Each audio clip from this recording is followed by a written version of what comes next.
Seja muito bem-vindo a mais essa entrevista do Projeto Despertar. Primeiramente, eu queria agradecer ao José Dalto por se disponibilizar a dessa entrevista. Muito obrigado, José Dalto, e essa entrevista vai ser de grande proveito para a gente.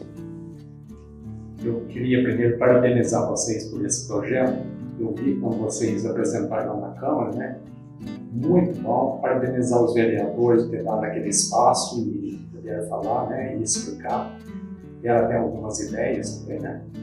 Então, nós estamos aí na luta. Isso é que é importante. Gerações de vocês tá vindo já com esse espírito de resgatar a história de Iguapé e continuar, né? Então é por aí. E eu não sei se você acompanha o nosso trabalho é justamente buscar pessoas como você, pessoas muito sábias e pessoas que têm histórias muito lindas, histórias que têm que ser contadas e guardadas pela eternidade.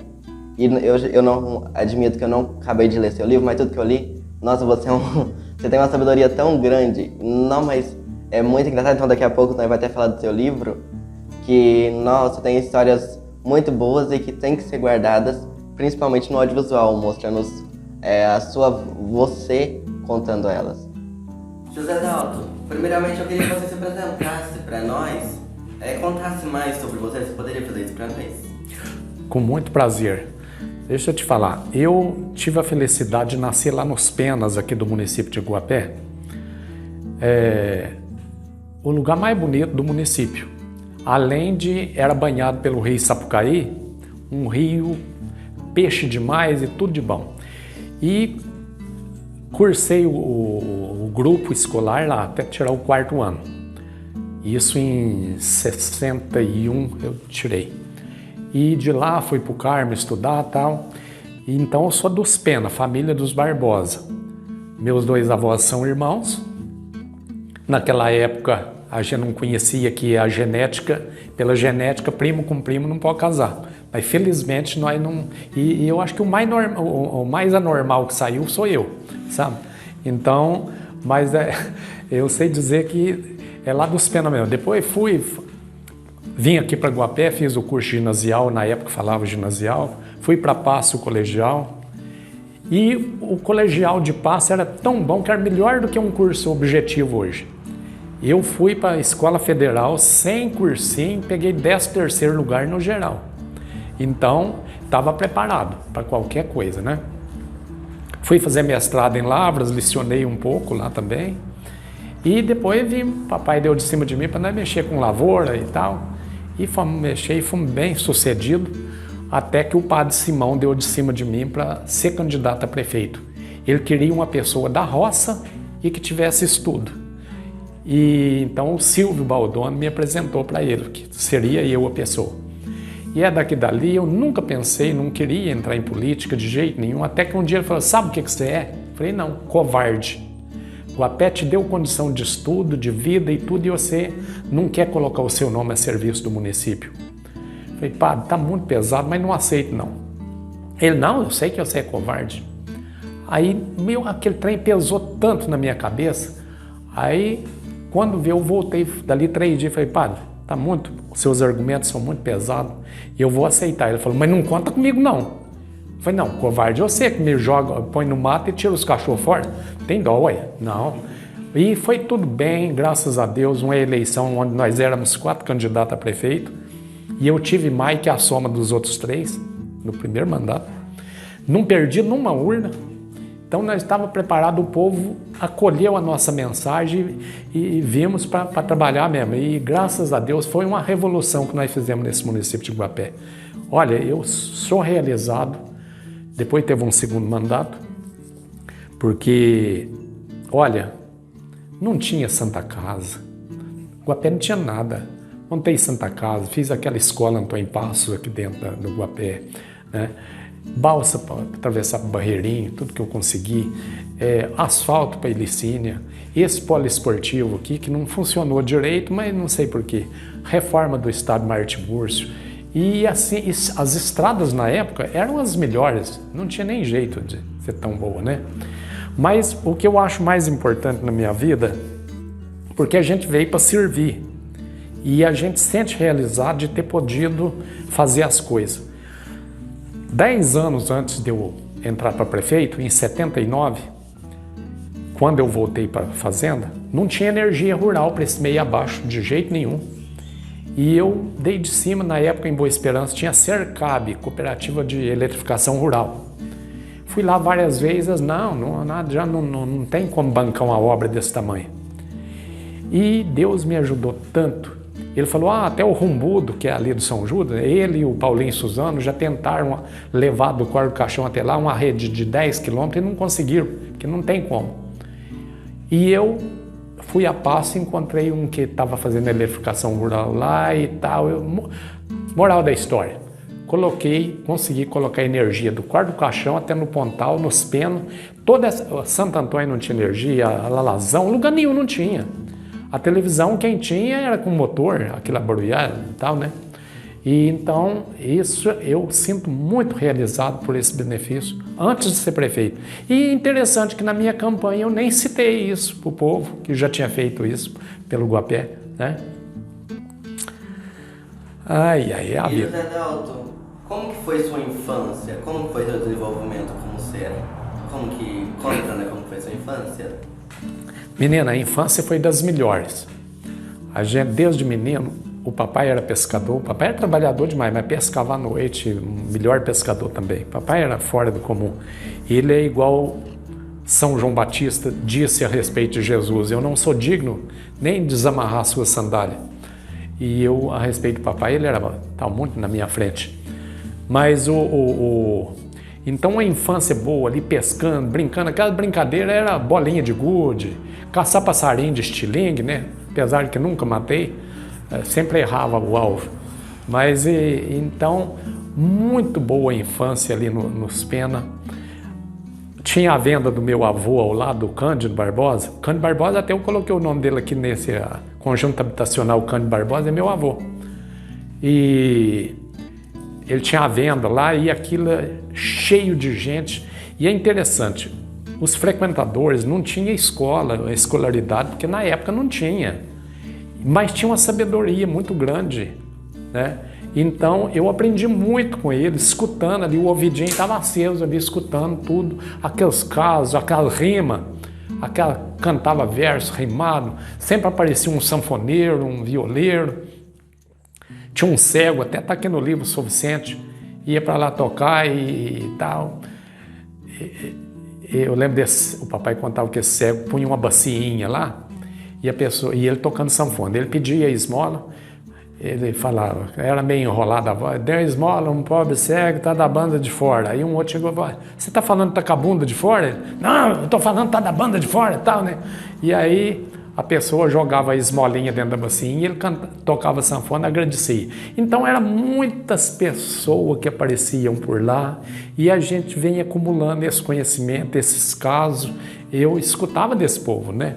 O papai também, uma memória fantástica. Então, tudo isso eu aprendi lá, nos Penas. É lá que era a fonte, que é a fonte que eu bebi, tudo foi lá, né? Muito bom os Penas. E como que foi seus primeiros anos na escola? Como que foi? Você disse que estudou nos Penas, como que era? Olha, a minha primeira professora é a Dona Maria Sabina Vinhas. Uma professora boa demais, foi o primeiro e segundo ano, foi com ela, né? A gente tinha um tal clube agrícola, a gente mexia com, cada um tinha o seu canteiro, plantava de tudo, os alunos já trabalhavam ali na horta, né? E depois, já de terceiro e quarto ano, foram das melhores professoras que eu já vi, Dona Marta Brito e Vera Brito. Elas eram normalistas, que eles falavam, né? Inclusive, eu fui na festa de churrasco de formatura da Dona Marta. E muito boa a escola. Olha, os Pena, tinha a comunidadezinha dos Penas, mas em torno tinha muitas, era gente demais, futebol dos melhores. Papai, inclusive, comandou o time lá, esse timinho do Tite aí, nem pega carona no nosso time lá. E então, era gente demais. Para você ter uma noção, naquela época funcionava 5 salas de aula lá nos Penas, era menino demais da conta. E a gente ali no meio, aquela coisa, bom demais. Olha, aprendi muito com o pessoal lá. Você é um dos maiores contadores de história da cidade. Você tem o hábito de ouvir histórias também? Você gosta de ouvir histórias e depois contá-las? Como que é? Olha, desde menino, o que eu mais gostei foi de ouvir histórias. Aquelas velhas, antigas. Da minha família, era um povo assim que não tinha escolaridade, mas um pessoal tinha muita sabedoria. Porque, como eu falo, o saber você aprende na escola. Já a sabedoria é um dom de Deus. Não é... A pessoa, às vezes, tem muita gente muito letrada e não tem sabedoria, né? A sabedoria é um dom de Deus. E então a minha família lá tinha um dom muito bom de contar casos e aquilo a gente engolia aquelas palavras e graças a Deus tudo que eles falavam, contar uma história ou uma piada eu gravo na hora, até hoje, não precisa contar 2 vezes e já outras coisas aí eu esqueço, mas contou uma piada, pronto, não precisa mais. Então até hoje quando eu fui prefeito e trouxe aqui, na época o Nelson da Capitinga estava abafando. E eu contratei ele, até foi ali em frente à prefeitura. E ele chato, rapaz. Foi ruim aquele treino, todo mundo esperando uma coisa. Ele não deixava filmar, não deixava fotografar e tal. E aquela multidão, e ele, numa sem graceza danada, e começou aquele coro, o pessoal gritava: desce o Nelson, põe o Zé Dalto. Desce o Nelson, põe o Zé Dalto. Menino do céu. Quando terminou o show dele, aí ele quis saber quem que era o Zé Dalto. Aí fomos lá pro hotel IP e falamos, vamos contar umas piadas. Mas é assim, ó, vamos organizar. Começou a piada, você já sabe? Fala, não, já sei, não precisa dar o luxo de contar. Eu começava a falar, já sei. E lá vai. Custamos contar algumas, porque a gente sabia tudo, sabe? Ai. Então, as pessoas muito falam do Zé Dalto como prefeito, mas como é o Zé Dalto antes da política? Eu queria saber mais sobre o Zé Dalto antes de ser prefeito, o Zé Dalto como pessoa. Certo, muito boa pergunta, porque a gente já vem, parece que marcado para seguir aquele caminho, né? E eu sempre fui uma pessoa que vem de uma família muito religiosa, aquelas famílias que sempre rezou o terço toda noite junto. Minha avó, então, dava catecismo, tudo. Só que eu lamento na época, porque a religião, eu até falo aqui no livro, a religião às vezes estraga, porque os padres costumam falar muito do demônio. Ao invés de falar da bondade de Deus, de Jesus, às vezes fica falando do demônio. Era uma maneira que eles tinham de segurar a pessoa na religião. Falar mal. Cada tipo de pecado, o capeta tinha uma punição. Então eu vim com aquele medo, sabe? Eu fui uma pessoa traumatizada com religião. A religião me trouxe muitos traumas, o medo, porque essa vida é muito curta. E falar da eternidade, então eu sofri muito com religião. Depois o Padre Simão me abriu muito a minha cabeça. Eu pregava culto lá na igreja, nos Pena. Li muito sobre São Francisco. Eu gosto muito de São Francisco, nosso padroeiro, né? E então, aí é que eu pirei mesmo, porque São Francisco pregava a pobreza e tal, e eu comecei a ficar pirado, assim, a andar descalço, levando tudo que tinha, doando para a pobreza, assim, saía carroça cheia de leite, distribuindo para os outros e tal.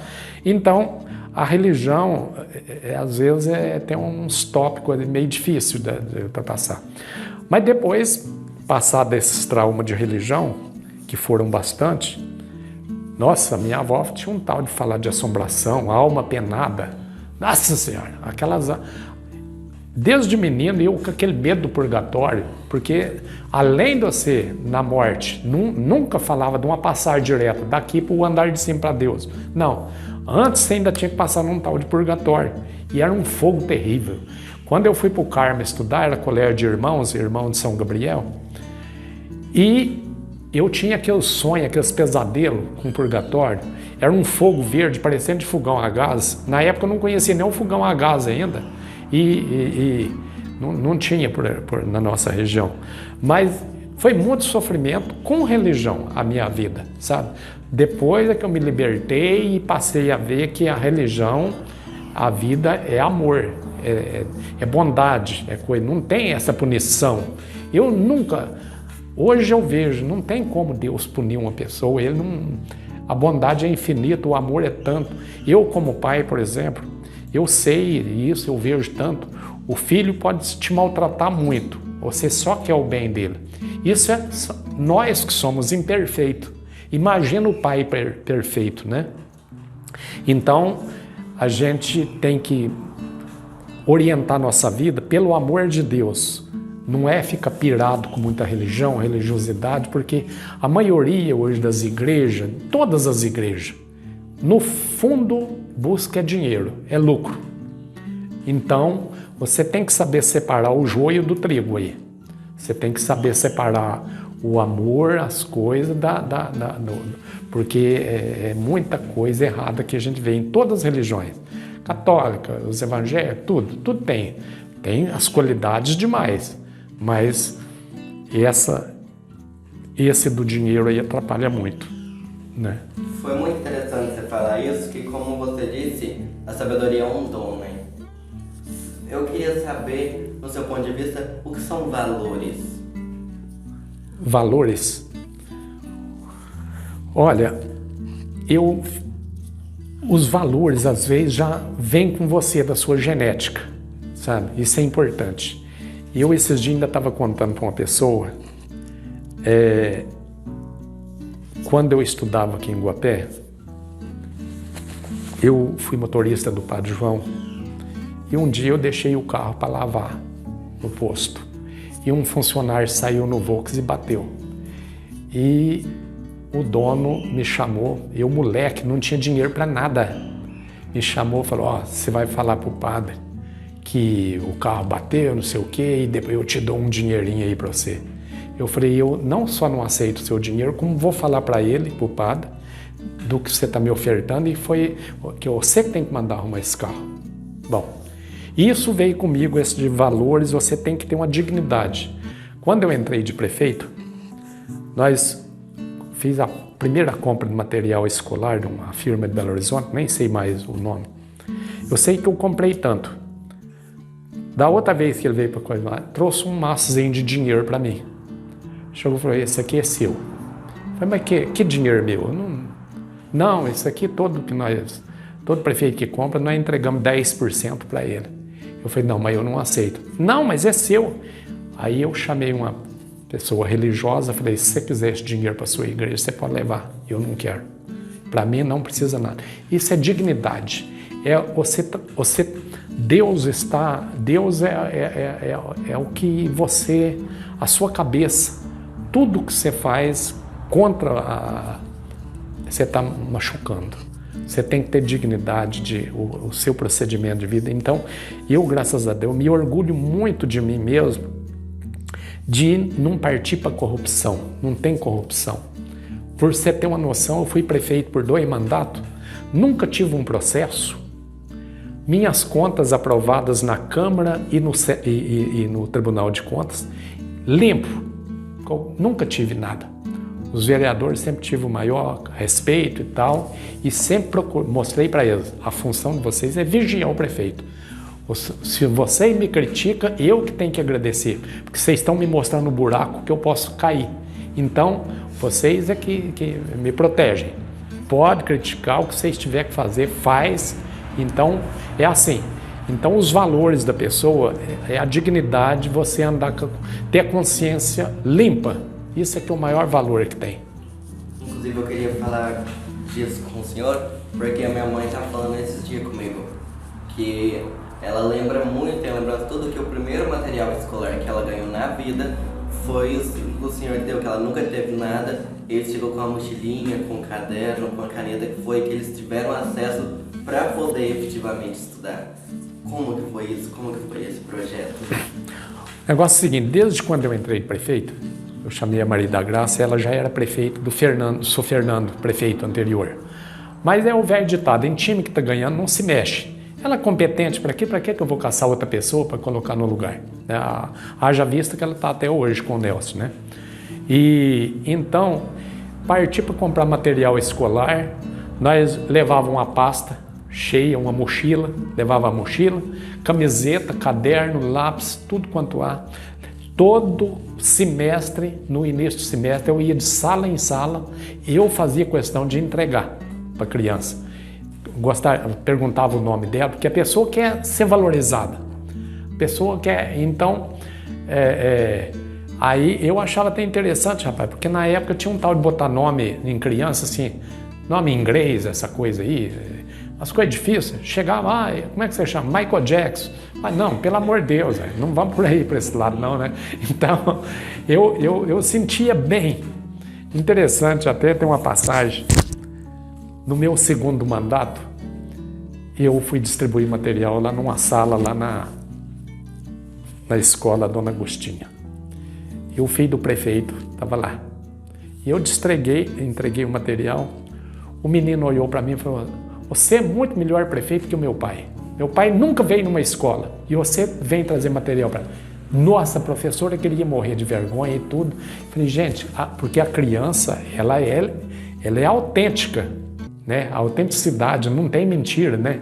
Então, eu ia de sala em sala, nas roças, tudo entregamos. A criança é pura, né? É pura. A criança, é uma página sem estar escrita, né? Uma página em branco. Você tem que saber, eu falo até aqui no livro, os formadores de opiniões tem que ter muito cuidado, professores e tal, porque o que ele fala pode machucar e a pessoa carregar por muito tempo. Eu carreguei esse sofrimento com religião devido à minha avó, que ela chamava, nós ali no catecismo, ela falava, meus filhos, de 100, salva um. Eu falo, não é eu sabia que os outros eram melhor que eu. Eu tinha certeza. Então, eu já sabia que o meu cantinho no inferno estava reservado, sabe?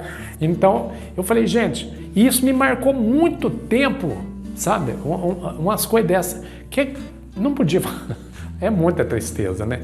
Então, os professores, eles têm muita responsabilidade, porque a criança geralmente espelha no professor. Eu, por exemplo, Dona Maria Sabina, Vera, aquilo era um exemplo para mim. Não tinha um mau exemplo, né? Porque as pessoas geralmente se espelham mais no mau exemplo. Então, a pessoa que está conduzindo ou um município ou coisa tem que dar bom exemplo, né? E você concorda que toda criança nasce pura, nasce boa e o ambiente que ela vive, que estraga ela, torna os seres humanos maus? Sem dúvida. Toda criança nasce pura, nasce uma página em branco. É a vivência, a convivência com os outros, os maus exemplos ou bons exemplos, é que forma a personalidade daquela criança, sabe? Não tem dúvida. E continuando falando sobre valores, qual que é a sua percepção sobre a ética? O que é a ética? Uai, as coisas hoje principalmente, tá tão difícil, porque eu tô achando que eles estão mudando, eles estão procurando, eu não sei... A política, essas ideologias que está tendo, está mudando. Aquelas coisas que eram muito valor no passado, hoje não tem valor. Estão procurando coisa que a pessoa tinha vergonha, hoje não é para ter mais. É para abrir, escancarar e os defeitos. O que a gente achava que era defeito, hoje parece que é qualidade, pelo que estão tentando ensinar. Então, eu acho que nós estamos caminhando para perdendo muitos valores da ética. E eu queria te fazer uma última pergunta sobre valores. O que é amor? O que é eu te amo? Muito boa pergunta. Quando eu estava no curso ginasial, eu vi as definições. O que é amor? E eu não esqueço de uma. Uma definição, eles perguntam, o que é o amor? Aí tem uma das respostas que eu gostei muito, que ele fala assim, o amor é uma coisa, quando chega no coração da gente, deixa a gente besta. Olha que simplicidade da coisa, né? O amor é desse jeito, o amor, ele é interessante. O amor é muito profundo, né? Aliás, a fonte de amor é Deus. Deus é amor, é o grande oceano que distribui o amor, é Deus, né? E nós, imperfeitos aqui, esse amor entre homem e mulher, pais e filhos, essas coisas aí, é muita coisa que às vezes desvia a rota da coisa do amor. E aí aquilo que era um amor vira um pesadelo, né? Mas o amor mesmo, o amor, até certa vez São Francisco saiu nos delírios que ele tinha, ele saiu falando alto: o amor não é amado, o amor não é amado. Então, acha que Jesus, as pessoas não dão o amor que ele merece. Então ele ficava: o amor não é amado, né? O amor é a coisa mais linda que existe. O dia que acabar o amor, acabou tudo. Mas ele nunca vai acabar, porque a fonte é inesgotável, né? Eu costumo falar que Deus, olha que comparação mas é que sobre Deus, o amor eterno de Deus, não tem uma definição de amor, não tem como. Mas eu, na minha pobre inteligência, eu costumo falar que Deus é o grande oceano, dele tudo emana, né? E então, e outra coisa, eu comparo o grande oceano ao seguinte, porque as religiões todas caminham para o mesmo Deus. Então, o oceano é grande, é porque toda a água corre para ele. Os rios, pequenas nascentes, todas correm para o oceano. Então, se ele é grande, é porque tudo corre e concorre para ele. E então as religiões são assim também. Todas caminham para o mesmo oceano de amor que é Deus, né? E você fez muito por Guapé e teve um avanço gigantesco no seu governo. Você pode tentar mostrar para nós como que é esse amor a Guapé? Sem dúvida.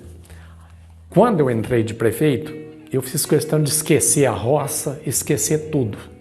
Esquecer partido, porque o ruim, porque a política é muito bonita. A politicagem é terrível.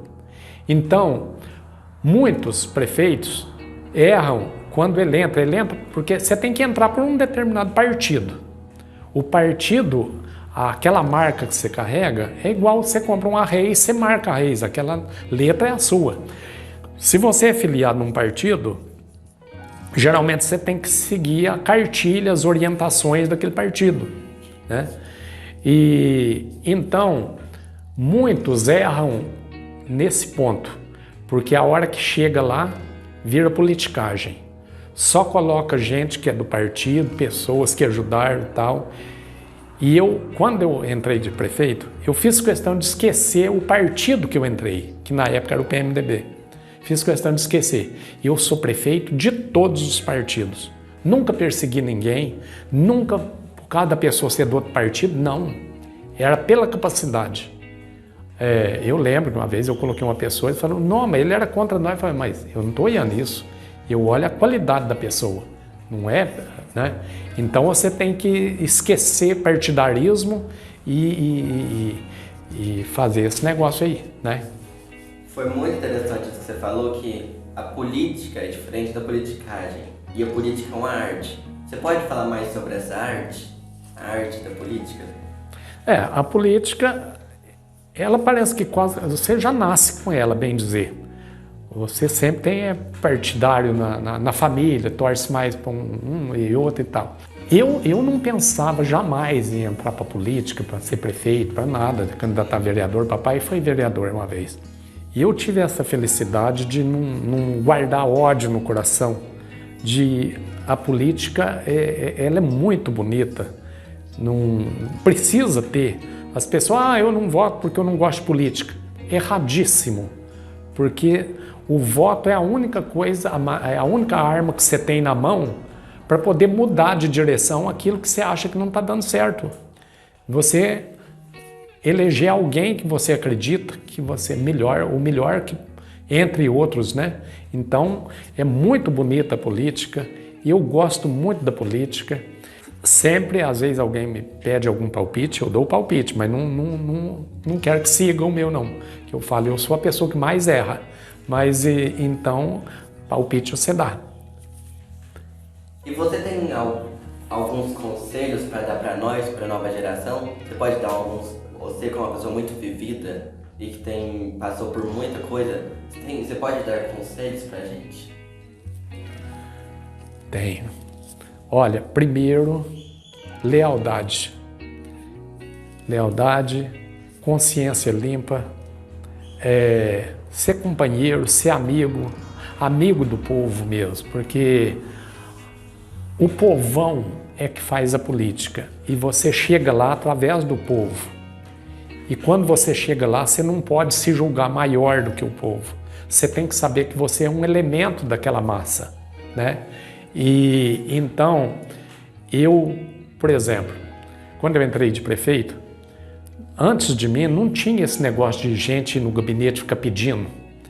Eu entrei, eu atendia por dia de 60 a 80 pessoas e atendia de um em um. Nunca humilhei ninguém, falo, não, entra um grupo aqui, você fala o que você quer, pede o que você quer. Não, isso atrapalha, machuca a pessoa, porque eu vou lá para te pedir uma coisa, independente de saber se vou ganhar ou não, mas não precisa que os outros saibam aquilo que você quer, que você está pedindo. Né? Então, é lealdade, amor. O maior de todos os mandamentos é o amor. Amor às pessoas, amor à cidade e pedir muito a proteção do Espírito Santo para que você erre menos, né? Porque o erro é humano, não pode permanecer nele, como dizem, né? Então, eu acho que, acima de tudo, na política é o amor. O que você acha que nós deveríamos fazer para um futuro melhor, para um mundo melhor? Olha, vocês, principalmente vocês que estão começando agora, tá com essa página em branco ainda, vocês têm muito futuro. E até eu tive um professor aqui, Célio Júlio dos Passos, professor de ciência, ele era dentista. Eu sei que ele falava assim: vocês serão os futuros homens de Guapé. Até um dia eu falei, aí eu não pensei que eu ia virar homem. Eles caíram na risada, falaram, mas você já não era? Eu falei, gente do céu. Mas aí, então, se não tiver igual vocês que estão vindo a geração, homem, mulher, igual a menina está aí, tudo observando e vivendo e tal, vai formando o livro da vida. Porque lá na frente, porque hoje tem muita gente sacana mesmo, tem muita gente ruim na política e faz parte. Daí, grande parte dos políticos sem moral e criticados, né? Mas tem uma grande maioria bom e gente de consciência. Vocês têm que ir formando desse jeito que vocês estão falando. Ter a capacidade de distinguir entre a verdade e a mentira. Né? Que eles dizem que a mentira anda muito rápida e a verdade devagar. Ela anda com passo de tartaruga, mas ela alcança. Né? Então, acima de tudo, a verdade. A honestidade e a verdade. Essas duas têm que andar de mãos dadas com aqueles que vão... Porque vocês, com certeza, vão administrar o Guapé, porque olha, a nossa geração já está caminhando todos. Né? Fico bom de ver dos meus colegas de prefeito do primeiro mandato. Nossa, é muitos que já viajaram, mas muitos, né? Então, a gente vai e tem que entregar na mão de alguém. E tem que ser gente que tem consciência e honestidade. Essas as duas coisas básicas aí. José Adalto, você acredita em destino? Uai, eles falam que um tino já é demais, agora 10 tinos, né? Mas... Eu fico olhando, eu acho que eu chego a pensar, na minha modesta sabedoria, que quando você nasce, já tem Deus já colocou aquele traçado para você. Eu acredito, sabe? Francamente que eu acredito. Você acha que quando nós nascemos, o nosso livro já está escrito? Ah, eu acho que tá, sabe? Eu penso, a bondade de Deus é tanta, porque não vai jogando gente no mundo só de qualquer jeito, não. Cada um já tem aquela linha, né? Eu acredito muito nesse destino, sabe? Mas esse destino é a coisa do amor de Deus para cada ser humano, porque todos somos filhos dele e então é por aí, né? Quando o padre fica falando em catingudo, não sei o que lá, demônio, não, larga esse trem para lá, vamos só no amor de Deus. É o nosso destino. E José Adalto, como que foi a sua primeira candidatura? O que te motivou a entrar a primeira vez? E como foi a vitória, que você trabalhou para isso, então foi uma vitória. Como foi? Você pode contar isso pra gente? Uai, nós temos que falar em poucas palavras, né? Porque senão nós vamos levar 4 anos falando desse trem. Mas é como eu falei antes, eu no meu íntimo eu nunca tinha pensado em ser candidato a nada, vereador, prefeito, nada. O padre Simão que me jogou nesse trem aí. E eu nem era afiliado em nenhum partido, então tive que me filiar, saí correndo atrás de candidato a vereador, achamos vários candidatos da zona rural e da cidade. E a nossa campanha eu nunca vi e nunca verei outra que foi tão bem planejada. Era festa, nossos comícios eram festa das melhores que tinha, porque na época podia trazer artista, né? E trouxemos uns artistas muito bons de Carmo do Rio Claro, Ouro e Pinguinho, e o povo delirava com aquilo, aquela tanto de bandeira, e foi uma vitória. Olha, igual eu falei, nós éramos 4 candidatos a prefeito, eu não perdi nenhuma urna e tive mais que a soma dos outros 3, né? Foi uma votação estrondosa. E nem sei como agradecer o povo. Essa vitória não é minha, a vitória foi do povo, porque eles é que ouviram as mensagens dos 4 candidatos e optaram pela minha. Eu fiz um plano de governo e distribuí para a população no Guapé, ia de casa em casa distribuindo o meu plano de governo. E quando eu tomei posse, eu fiz questão de pregar esse plano de governo lá na parede da prefeitura, atrás da minha cadeira, todo dia eu olhava. E fiz muito mais do que aquele plano que na época era muito simplesinho para meu gosto hoje. Mas realizei muito mais. Foi uma beleza. O povo fala que eu fiz mais no primeiro mandato, eu nem sei qual dos dois, porque todos os dois eu fiz muita coisa. E na época eu recebi a prefeitura, uma prefeitura enxuta, do Sr. Fernando, não tinha dívida, também poucos funcionários, e logo também veio o dinheiro de Furnas, a compensação financeira, o que ajudou demais, né? E ajuda até hoje, né? E então fomos muito privilegiados, isso tudo.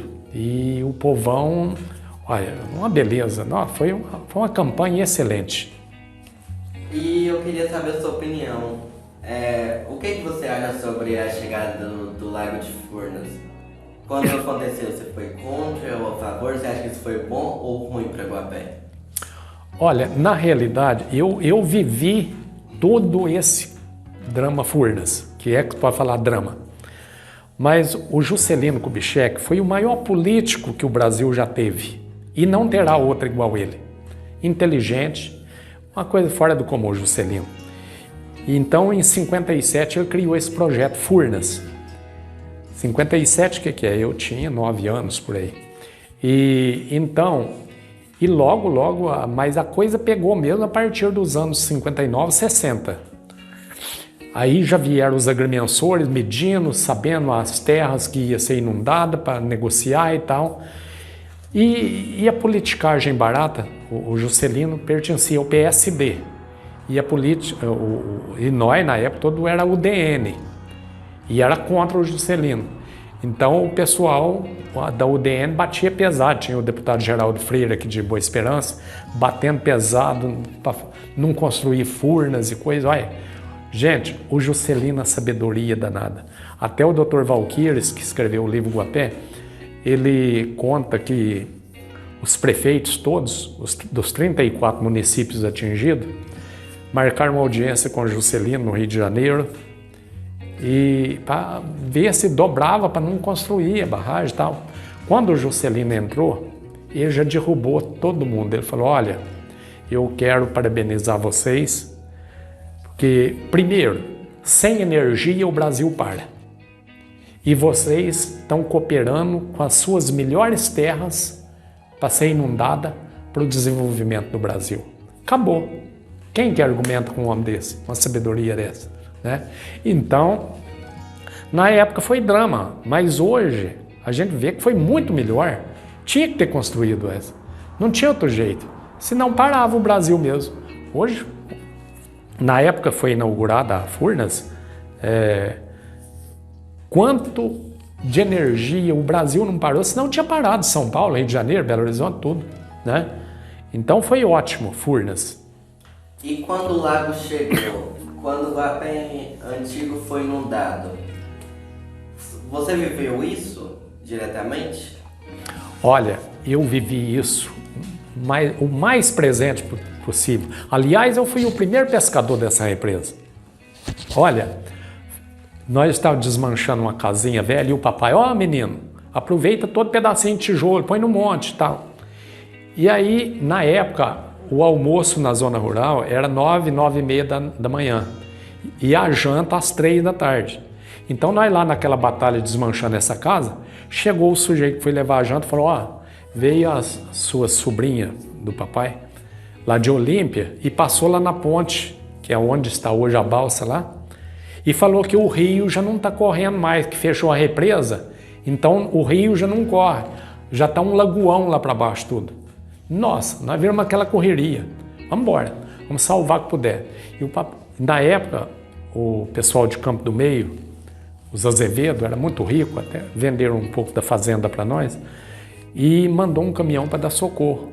Nós enchendo o caminhão lá, porque quando a água chegou na Cachoeira Itapecerica aqui, nossa, tinha uma diferença de nível de uns 20 metros. Quando ela chegou lá, e na época São Pedro abriu as torneiras, tanto o Rio Grande como o Sapucaí estava transbordando. Chegou lá, barragem, a água, você via a água crescendo assim, ó. Era uma coisa fantástica. Era no instantinho, nós lá enchendo um caminhão de telha lá, quando veio já não passava na estrada mais o caminhão. Nós pusemos 22 boi carreiro naquele caminhão, se eu arrastando ele para o outro lado, é que tiramos esse caminhão. No outro dia, nem as copas das mangueiras altas não tinha mais, já tinha tampado. Foi uma coisa doida. Os 3 primeiros dias, 4 dias, que a água não saía para cima, porque deu um desnível lá de 20 metros, porque inchou, tampou tudo, virou aquele lago.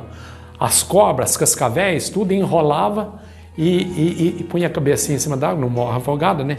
Aquela marezinha, aquele tanto de cobra assim, a gente... Coisa doida, era cobra demais. O papai tinha feito um barraco, nós fizemos um barraco, até no livro tem a fotografia aqui. Nós morando lá, as camas, fizemos de cedo, antes de levantar, falava assim, olha esse aqui de baixo, não tem uma cobra. Não tem essas pedras não, tem uma cascavel aí de baixo. Era cobra demais da conta, sabe? Vieram tudo lá de baixo, né?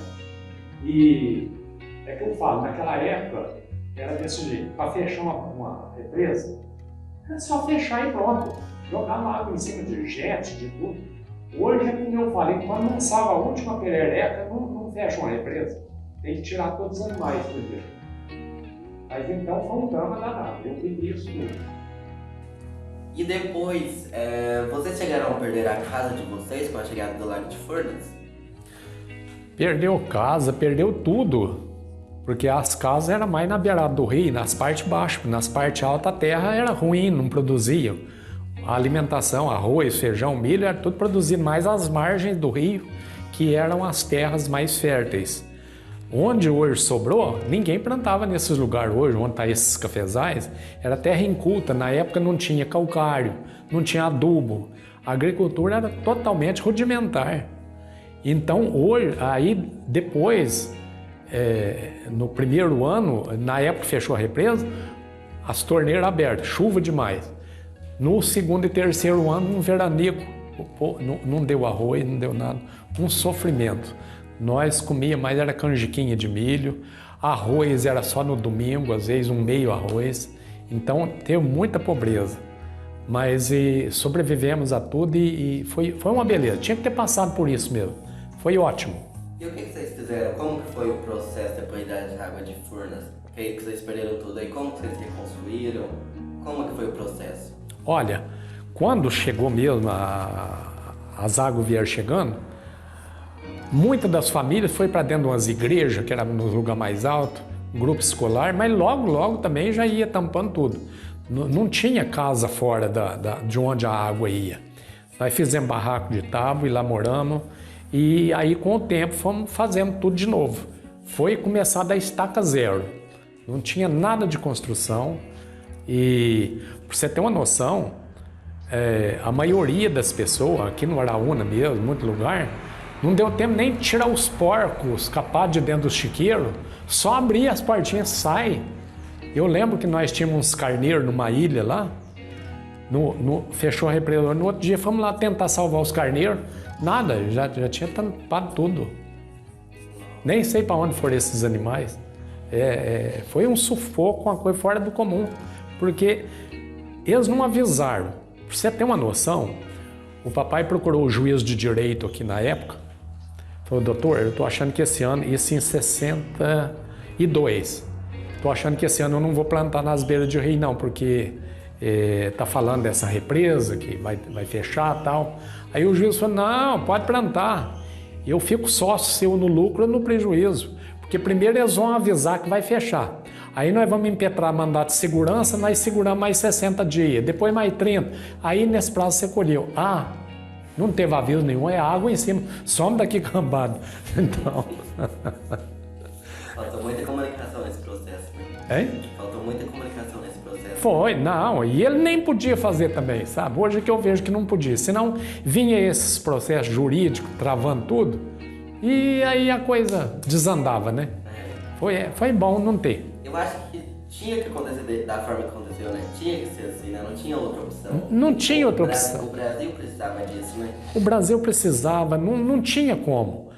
O Juscelino fez essa aqui, fez a outra de Três Maria lá no Rio São Francisco, né? E daí vieram as outras. Só que no leito do Rio Grande, para aqui abaixo, tem 8 barragens, me parece, ou mais, né? E agora hoje, graças a Deus, lá vai partindo para a energia solar, que vem amenizando, né? E essa energia limpa aí das usinas, a solar e a das usinas, que é importante, porque a outra, que é com combustível, gera muita poluição e muito gasto, né? O tanto de óleo que é queimado para gerar pouca energia, né?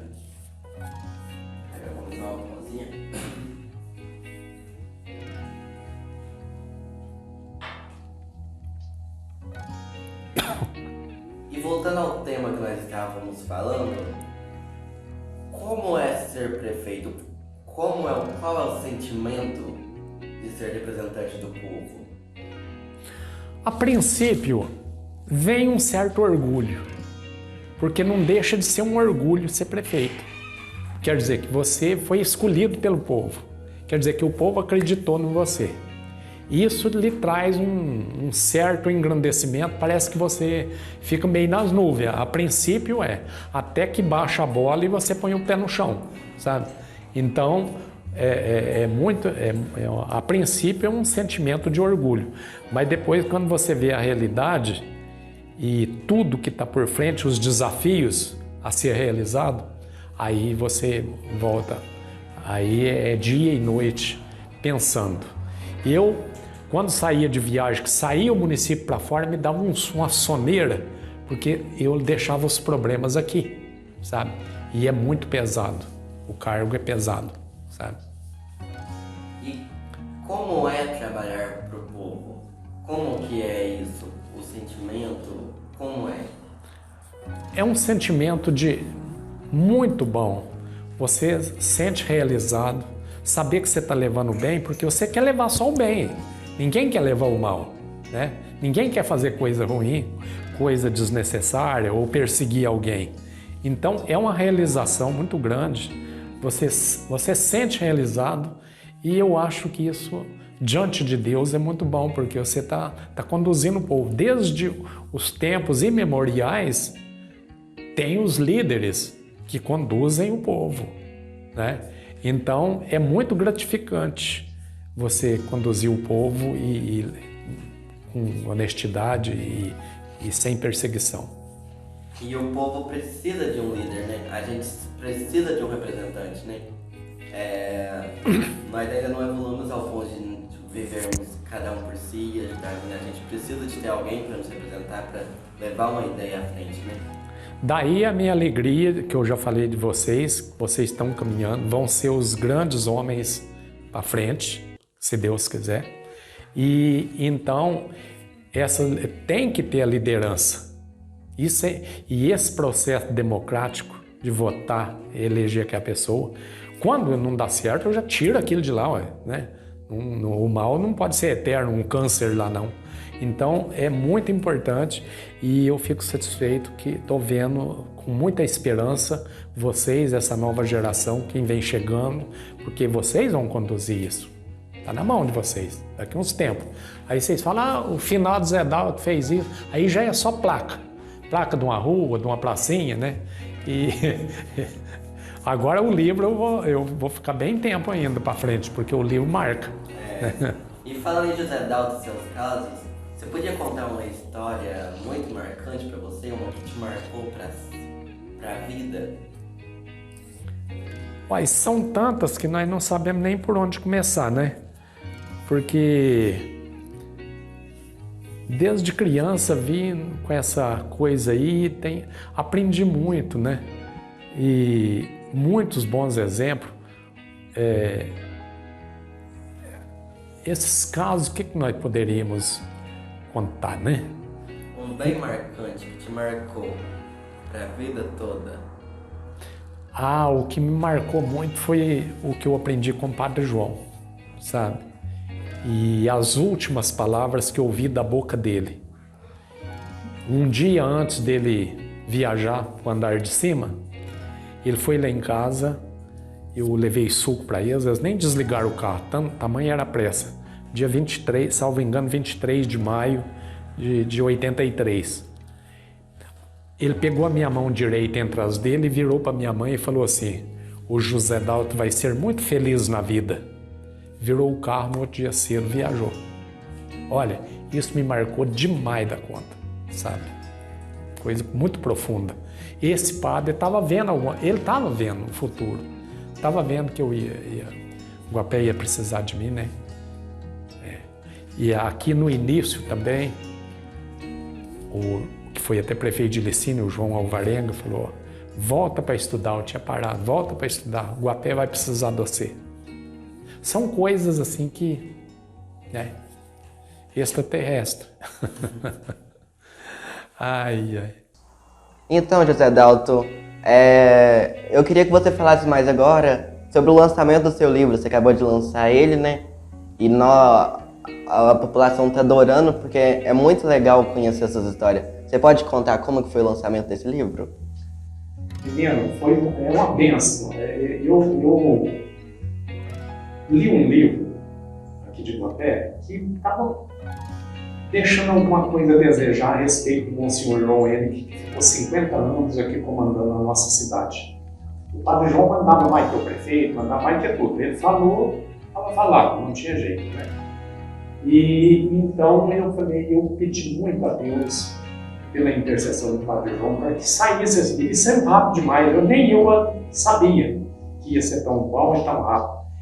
Eu não sei digitar, mas aí eu escrevia e a minha prima Neiva foi digitando e mandava, né, corrigir e tal. Depois, graças a Deus, achei uma gráfica excelente, gráfica Ribeirão, lá de Franca. E, por sinal, aqui no livro tem uma história do fazendeirão que ele contava, o Chico Lico. E ele era o avô da dona da gráfica, foi as coincidências que vai tudo concorrendo para dar certo, né? E eu fiquei muito feliz. E eu estou mais feliz ainda porque eu estou vendo, os comentários são muito bons. Até agora eu não achei uma crítica, apesar que deve ter, mas talvez. Mas então foi uma sorte. E é muitas histórias que não podiam, de maneira alguma, eu levar para o andar, não sei para que andar que eu vou, mas para o outro andar, levar essas histórias comigo. E eu tenho uma colega de universidade, Viçosa, a Eveline Mantovani. Ela sempre me incentivava: Zé Dalto, põe isso no papel, porque você não pode levar essas histórias com você, esses casos que você tem com você. Coloque isso no papel. E aí eu engoli a isca e está aí o livro, graças a Deus. E durou quanto tempo o processo de criação do livro? Você gastou quanto tempo para escrever, você e a sua sobrinha, que você falou? Para escrever todas as histórias, para digitalizar tudo isso? Você trabalha nesse livro faz quanto tempo?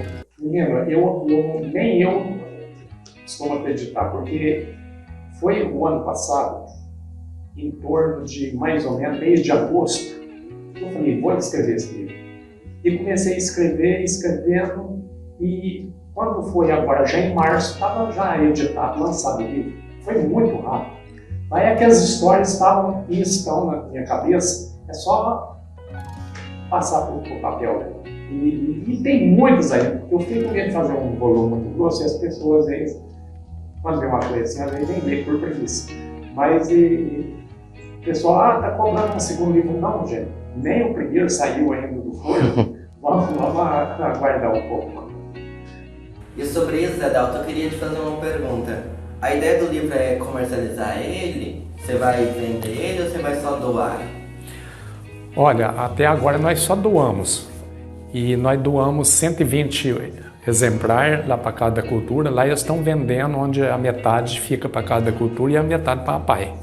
Mas a ideia não é vender não, mas dependendo das coisas a gente manda editar mais um pouco, que a mulher está louca para editar mais. E aí a gente poderia às vezes colocar em algum lugar para vender, né? Mas esse negócio de pegar o fio da meada do assunto que nós estávamos falando e tal, eu lembrei de acho que tinha dois velhos, uma memória fora do comum, né? Que aí um dia os dois estavam conversando, um falou, compadre, você gosta de ovos? Ele falou, gosto. E não sei por que cargas d'água separaram a conversa ali, dali um ano reencontraram, o outro falou, como? Ele falou, frito. Eu falei, não, então agora nós temos memória, nós podemos falar, né? Felipe, por que você não entendeu a piada? Eu entendi, eu demorei a raciocinar. Foi feito 1.100 exemplares, tudo, viu? Eu acho que já tem livro até para a Europa fora. E a repercussão está muito boa. Lá em Vitória, uma juíza federal que foi juíza aqui, gostou demais, manda o promotor de justiça lá de Goiânia, gostou muito. Então, a aceitação está ótima, né? E agora essa semana eu mandei para um juiz de direito de São Paulo, que ele me conseguiu meu telefone, não sei por que cargas d'água, querendo um exemplar. Manda pro senhor, já mandei. Vamos ver o que ele quer. Então a repercussão tá boa, né? E as escolas? As escolas vão receber exemplares? Vai. Nós até, eu quero ver com a secretária da Educação, se às vezes nessa próxima semana, que é a última de aula, né? Parece que é só mais essa, se a gente vai distribuir. Nós temos bastante, vamos distribuir em todas as escolas. Os professores, né? Professor e funcionário, né? Porque não dá para todos. E você comentou, você tem vontade de escrever um volume 2 contando os outros casos? Eu acho, no momento não, sabe? Apesar que ainda um depósito bom de casos, mas vamos passar essa fase desse agora, né? Porque eu acho que por enquanto não tem essa pretensão, não. E o lançamento oficial do livro foi no evento do Casarão, que aí oficialmente foi lançado. Nós já estávamos distribuindo, principalmente já tinha distribuído aí uns 300 volumes, mas aí o Lenilton lá com a Laurinha fizeram esse evento e perguntou se queria, eu falei, vamos lá lançar o livro, né? Então foi muito bom, foi uma festa muito boa, tem que parabenizar eles por aquele evento lá, foi bom demais, fiquei muito feliz. Mas tem um escritor mineiro que chama Ângelo Machado, e ele escreveu, além de literatura infantil, ele escreveu um livro que chama Manual de Sobrevivência em Buffets Escassos. Então, num buffet escasso, como que você tem que proceder? Para você maximizar o alimento, porque às vezes é pouca coisa de comer e muita gente, né? Mas aí ele conta das festas, você tem que, numa festa, o principal é você livrar dos chatos. Porque os chatos acabam com a festa de qualquer um. E o chato, ele é tão chato que às vezes ele chega na mesa, você já colocou a bolsa da mulher na cadeira para nenhum chato sentar, ele ainda pede licença, tira a bolsa e senta e já começa falando, eu sei que eu não mereço estar junto com gente tão importante, já chateou. Mas aí ele preocupa muito com etiqueta, a norma de etiqueta. E aqui no livro, eu conto que aqui em Guapé tinha um sujeito que toda vez que ele ia beber café, eu estou aproveitando a xícara aqui, toda vez que ele ia beber café, ele não aguentava, ele sacudia o restinho e virava. E isso na norma de etiqueta é falta de educação, não pode. E mais, o que eu achava muito chique é levantar esse dedinho mindinho. Aquilo eu achava. E na norma de etiqueta não pode, é falta de educação levantar o dedinho. E aí um caminhoneiro aqui chamou esse que tinha o cestro de sacudir o restinho e falou: compadre, vamos passear em São Paulo? Aí vamos, eu até não conheço lá. Ele falou: eu até estou te convidando, mas você tem esse cestro de sacudir o restinho, lá você não sacode não, que é falta de educação. Ele falou: não, para te passar vergonha eu não vou. Aí. Vai, não vai, e foi. Chegou lá uma casa da família lá, aquele tanto de criança deitado no tapete vendo televisão, veio o cafezinho. E ele olhava para o compadre: ó, tranquilo, não vou sacudir. Mas foi ficando o restinho, aquela vontade, ele virou para a dona da casa e falou: essa criançada toda aí é sua? Mas é desse jeito a coisa, né? E o dedinho não pode também, porque é além do perigo de enfiar ele dentro do oi, né? José Dalto, foi uma honra muito grande poder pegar o seu relato. Então eu queria agradecer imensamente por você se disponibilizar, tirar esse tempo seu para dar essa entrevista para nós. Então eu queria te agradecer imensamente por isso. E eu queria agradecer a cada um que está assistindo por conhecer a história deste grande homem, de um dos maiores homens de Guapé de todos os tempos. Então, meu muito obrigado. Nossa, quem tem que agradecer sou eu. E desde quando eu vi vocês apresentando na Câmara, a esperança nasceu de novo, porque não pode ficar. E quem tem que agradecer sou eu por esse espaço, por essa gravação, né? E isso fica aí registrado. Foi feito com muito carinho, com muito amor e com muita sinceridade. Não quis magoar ninguém, espero que não tenha feito isso. Eu agradeço imensamente esse espaço que vocês estão me dando, porque poucas pessoas têm esse privilégio. Se você não conhecia o Projeto Despertar ainda, já se inscreva no canal e deixe seu like para fortalecer aqui. E muito obrigado por terem assistido até aqui. Você que assistiu até aqui, tem que agradecer, porque a gente, quando vai assistir uma coisa, não sabe o que está até no fim. Então é aquela esperança, o que vai sair, o que pode sair, e espero que tenhamos saído bem. Porque foi feito com a melhor das intenções. Mais uma vez, parabenizar esses meninos, eu estou falando menino porque perto de mim já com meus quase 74 anos, e muito bem vivido, e fico agradecendo a Deus, porque o Guapé tem esperança e tem futuro através de vocês.